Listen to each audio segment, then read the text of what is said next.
পাটিসাপটা ভাজবো, সেদিন নারকেলের পুর করছি। চিনি দিয়ে করছি, গুড় দিয়ে করছি না।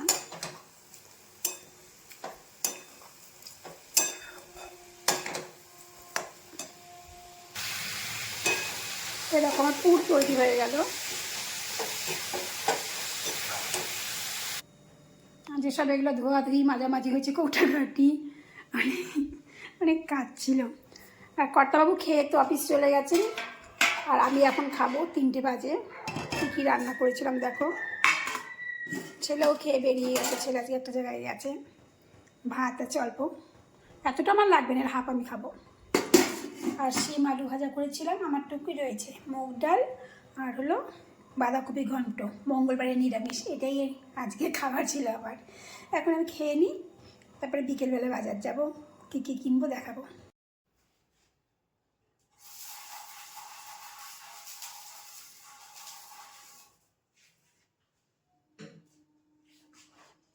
দুপুরবেলায় পাটিসাপটার গোলা টোলা সব রেডি করে রেখে তারপরে একটু রেস্ট করলাম, করে সন্ধ্যা দিলাম। সন্ধ্যা দিয়ে হাসতে বসেছি। কটা হাসতে পারবো জানি না, কারণ কর্তাবাবু ফোন করলে আমাকে পেছন করে যেতে হবে।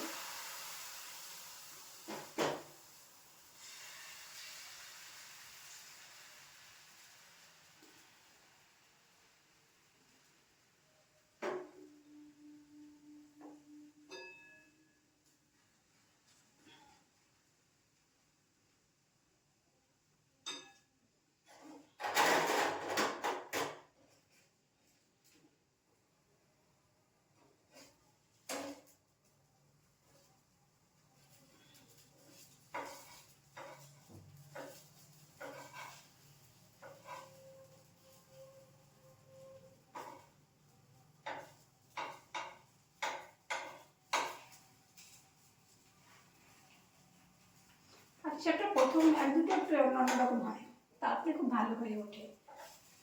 প্রথম একটু অসুবিধা হবে 2-1টা।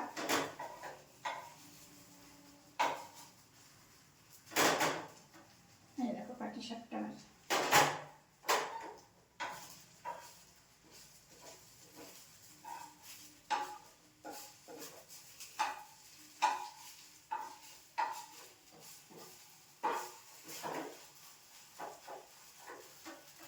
সুন্দর পাটিসাপটা হয়ে গেল।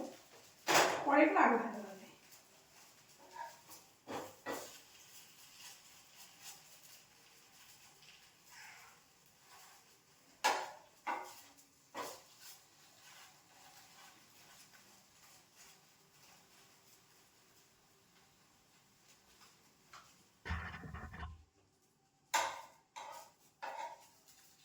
একটা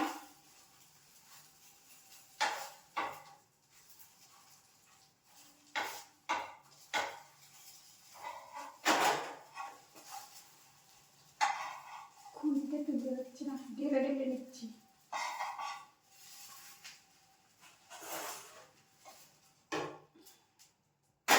নরম নরম হচ্ছে, চালগুলি একটু দিতে বানাচ্ছি।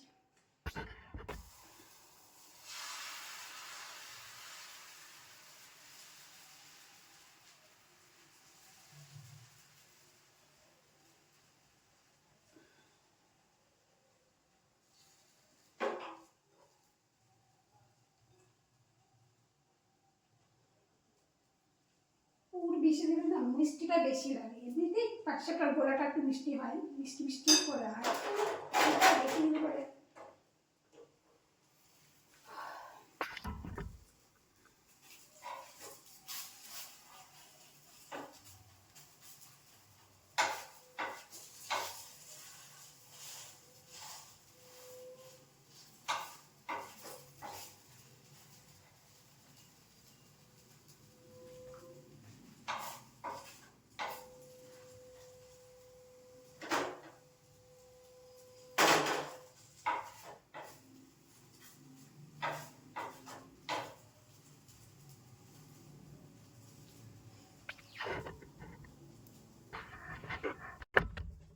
এই কদিন সংসারে খুব কাজের চাপ থাকবে, কারণ সরস্বতী পূজা হবে।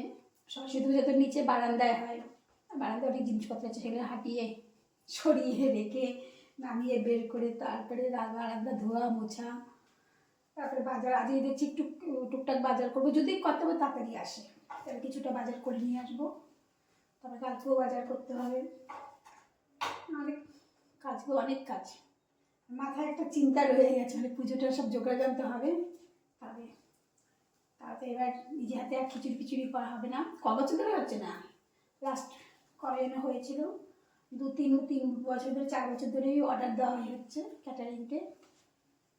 পোলাও আলুর দম নিয়ে আসবে আর ঘরে পুজো হবে, ব্যাস।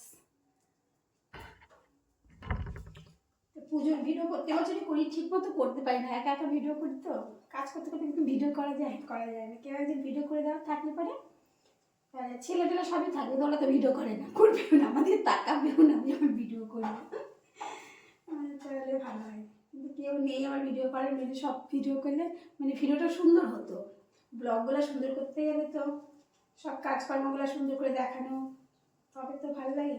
আমার তো সেটাই করে উঠতে পারি না, অনেকে নিজে নিজে করে অনেকটাই, আমি তো সেটাও পারি না, ওই কোনো রকম পারি, কোনো রকম ছাড়ি ব্লগ, ওই জন্য ব্লগে আমার ভিউজও নেই।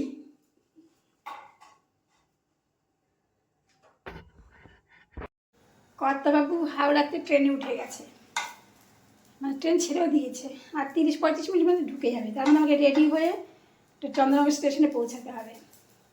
আর 3-4টা হতো কিন্তু করতে পারবো না, লাস্ট এটা করছি, করে রেডি হব। আর আমার যা তো রাতের অনেক তাড়াতাড়ি খেয়ে নেয়, আমরা যখন আসবো হয়তো রাতের খাবার হয়ে যাবে, ওই জন্য ওকে দুটো দিয়ে আসি টেস্ট করার জন্য, ওকে দিয়ে ঢাকা ঢুকিয়ে দিয়ে চলে যাবো রেডি হয়ে, তারপরে এসে করবো 3-4টে।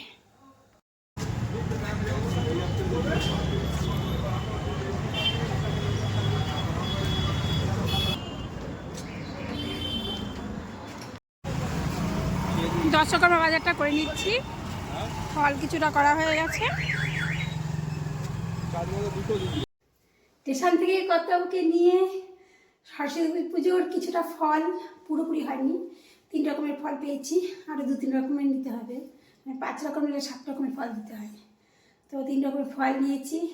দর্শকর্মা ভাণ্ডারের সব জিনিসপত্র নেওয়া হয়ে গেছে, আর এখন বাকি আছে ঠাকুর, তারপরে এসে চিড়ে মুরগিগুলো নেওয়া হয়নি, চিড়ে মুরগি, বাতাসা যেগুলো নিতে হয়, খই, ওগুলো নেওয়া হয়নি, ওগুলো আলাদা দোকানে যেতে হবে, ওগুলো কালকে নেব, নিয়ে ওইগুলো নিয়ে ঠাকুরটা কালকে নেব, পরশু দিন নেব। আর পুজোর আগের দিন শুক্রবার পুজো, বৃহস্পতিবার দিন রাত্রেবেলায় এই শীষালা কী বললাম ডাব, যেটা ঘটের মধ্যে বসানো হবে সেটা নিতে হবে, কিছু কিছু বাজার আগের দিন রাতে করতে হবে। আর এখন এসে দিচ্ছি আমি, এখন পিঠেটা যতটুকু বাকি আছে ততটুকু ভাজবো, ভেজে নিয়ে তারপরে রাতে রান্না বান্না খাওয়া দাওয়া সবই আছে।